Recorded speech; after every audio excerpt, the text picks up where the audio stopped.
Hello, luto silingan naman tayo. Magluto tayo ngayon ng fish fillet with sesame and honey flavor.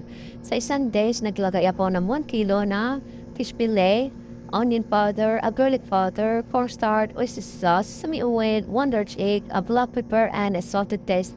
Then, isit aside natin for 1 hour para mamarinate. Then, after 1 hour, Bahat na tayo ng frying pan, then naglagay ako ng oil, then fried natin yung fish natin. Pero before ako mag-fry, kinotin ko muna yung fish natin sa flour and cornstarch, garlic and black pepper. Mix natin doon, then i-fry natin yung fish natin. Then after ma-fry, isit aside natin, gawa tayo ng sauce natin. Ayan ang sauce natin. Honey, onion powder, garlic powder, oyster sauce, sesame oil, black pepper, butter, and ketchup.